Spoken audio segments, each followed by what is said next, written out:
नमस्कार। आज हम इंग्लिश ग्रामर की एक बहुत ही जरूरी चीज को समझने वाले हैं। ये हैं वर्ब्स, यानी क्रिया के वो 5 रूप जो सही इंग्लिश बोलने और लिखने की आप कह सकते हैं बुनियाद हैं। तो चलिए शुरू करते हैं। अच्छा, कभी ये सोचा है कि गो जैसा एक सीधा साधा शब्द कभी वेंट बन जाता है तो कभी गॉन? ये चक्कर क्या है? इंग्लिश सीखने में ना ये सवाल अक्सर परेशान करता है, पर फिक्र की कोई बात नहीं। आज हम मिलकर इस गुत्थी को सुलझा ही लेंगे। देखिए, ये सारा खेल एक ही वर्ब के अलग अलग चेहरों को, मतलब उसके रूपों को समझने का है। हर रूप का अपना एक खास काम होता है और जब हम इन्हें पहचानना सीख जाते हैं तो ग्रामर अपने आप ही आसान लगने लगती है। चलिए बिल्कुल बेसिक से शुरू करते हैं। वर्ब यानी कि क्रिया आखिर है क्या? ये वो शब्द है जो किसी काम यानी एक्शन, किसी स्थिति यानी स्टेट या किसी घटना मतलब हैपनिंग के होने को दिखाता है, जैसे दौड़ना, सोचना या फिर होना। इंग्लिश की खास बात यह है कि यहाँ एक ही वर्ब के कई रूप होते हैं और यही रूप हैं वो चाबियां जिनसे सही वाक्यों के ताले खुलते हैं। इन्हें समझे बिना वाक्यों का सही मतलब निकालना हम लगभग नामुमकिन है। तो फिर गो से वेंट और गॉन बनने का राज क्या है? इसका जवाब है वर्ब के ये 5 जरूरी रूप। इन्हें 5 मास्टर कीज की तरह समझिए जो ग्रामर के कई मुश्किल दरवाजे खोल सकती हैं। तो हमारी पहली चाबी ये है बेस फॉर्म, जिसे V1 भी कहते हैं। तो समझिए, ये वर्ब का एकदम कच्चा ओरिजिनल रूप है। जैसा डिक्शनरी में मिलता है ना, बिल्कुल वैसा ही। इसका इस्तेमाल हम करते हैं सिंपल प्रेजेंट टेंस में, या फिर जब किसी को कोई आदेश देना हो, जैसे गो, ईट, राइट, प्ले। बिल्कुल सिंपल। जैसे इस सेंटेंस में आई प्ले क्रिकेट। यहां प्ले अपने बिल्कुल ओरिजिनल यानी बेस फॉर्म में है, एकदम सीधा और सरल। अब आती है हमारी दूसरी चाबी, पास्ट फॉर्म या V2। जैसा नाम से ही साफ है, इसका इस्तेमाल होता है सिंपल पास्ट टेंस के लिए, मतलब उन कामों के लिए जो पहले ही हो चुके हैं। और यहीं पर गो बन जाता है वेंट और ईट बन जाता है एट।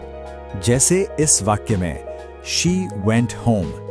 यहां पर वेंट हमें यह बता रहा है कि घर जाने का काम हो चुका है अतीत में, यानी पास्ट में। तीसरी चाबी है पास्ट पार्टिसिपल यानी V3। ये फॉर्म ना कभी अकेला नहीं आता, इसका एक पक्का दोस्त है, हेल्पिंग वर्ब। इसके साथ हमेशा हैज, हैव, हैड, इज या वॉज जैसे हेल्पिंग वर्ब्स होते हैं। इसका इस्तेमाल काम के पूरा हो जाने को दिखाने के लिए होता है। इस उदाहरण को देखिए जरा, आई हैव ईटन फूड। यहाँ ईटन जो कि V3 है, अकेले नहीं आया, वो अपने दोस्त हैव के साथ आया है और ये दोनों मिलकर बता रहे हैं कि खाना खाने का काम अभी अभी खत्म हुआ है। हमारी चौथी चाबी है प्रेजेंट पार्टिसिपल या V4, जिसे हम सब इसके निकनेम ING फॉर्म से जानते हैं। जब भी कोई काम चल रहा हो, मतलब इन प्रोग्रेस हो, तो हम वर्ब में ING जोड़ देते हैं। जैसे she is reading a book. यहाँ रीडिंग साफ साफ बता रहा है कि किताब पढ़ने का काम रुका नहीं है, अभी भी जारी है, चल रहा है। और ये रही हमारी आखिरी 5वीं चाबी, इन्फिनेटिव फॉर्म। ये टू के साथ वर्ब की बेस फॉर्म को जोड़कर बनती है, जैसे टू लर्न, टू हेल्प। इसका काम है किसी एक्शन के पीछे का मकसद या इरादा बताना। उदाहरण के लिए, I want to learn English. यहां पर टू लर्न ये बता रहा है कि चाहत का मकसद क्या है। मकसद है अंग्रेजी सीखना। तो अब हम 5 चाबियां जान चुके हैं, लेकिन एक छोटा सा ट्विस्ट है। वर्ब्स अपनी V2 और V3 फॉर्म में बदलने के लिए 2 अलग अलग रास्ते अपनाते हैं। ज्यादातर वर्ब्स ना बड़े सीधे साधे होते हैं, उन्हें कहते हैं रेगुलर वर्ब्स। वो एक सिंपल सा रूल फॉलो करते हैं। V2 और V3 बनाने के लिए बस आखिर में ED चिपका दो, जैसे वर्क बन गया वर्क्ड। आसान है ना? लेकिन कुछ वर्ब्स होते हैं बड़े ही मनमौजी, इर्रेगुलर वर्ब्स। ये कोई रूल वूल नहीं मानते। उनका V2 और V3 फॉर्म पूरी तरह बदल जाता है। जैसे गो का वेंट हो गया। अब इनका क्या करें? इन्हें तो बस याद ही करना पड़ता है।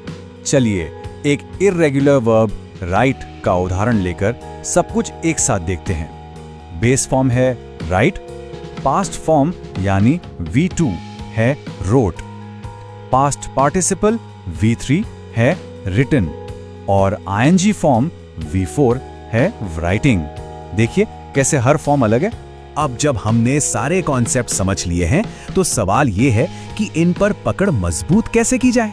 चलिए अब कुछ काम की टिप्स पर चलते हैं। महारत हासिल करने के लिए ये 4 कदम उठाने होंगे। पहला, इन सभी रूपों का इस्तेमाल करके अपने खुद के वाक्य बनाइए। दूसरा, इर्रेगुलर वर्ब्स की एक लिस्ट बनाकर रोजाना उसे देखिए, रिवाइज करिए। तीसरा, V2 और V3 पर खास ध्यान दीजिए क्योंकि ज्यादातर गलतियां यही होती हैं। और चौथा, ये बात गांठ बांध लीजिए, अगर वर्ब फॉर्म्स मजबूत हैं तो टेंसेस अपने आप मजबूत हो जाएंगे।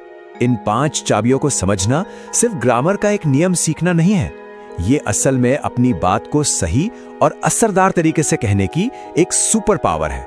तो सबसे जरूरी बात क्या है? ये कि हर वर्ब के कई रूप होते हैं और हर रूप का अपना एक खास ग्रामेटिकल काम होता है। इन रूपों पर पकड़ बनाने से ना इंग्लिश के कई मुश्किल टॉपिक्स भी बिल्कुल मक्खन जैसे आसान हो जाते हैं। तो अब जब ये 5 चाबियां हाथ में हैं, तो सवाल ये है कि इनसे क्या बनाया जाएगा? कौन से नए वाक्य, कौन सी नई कहानियां? सोचने के लिए ये एक अच्छा सवाल है।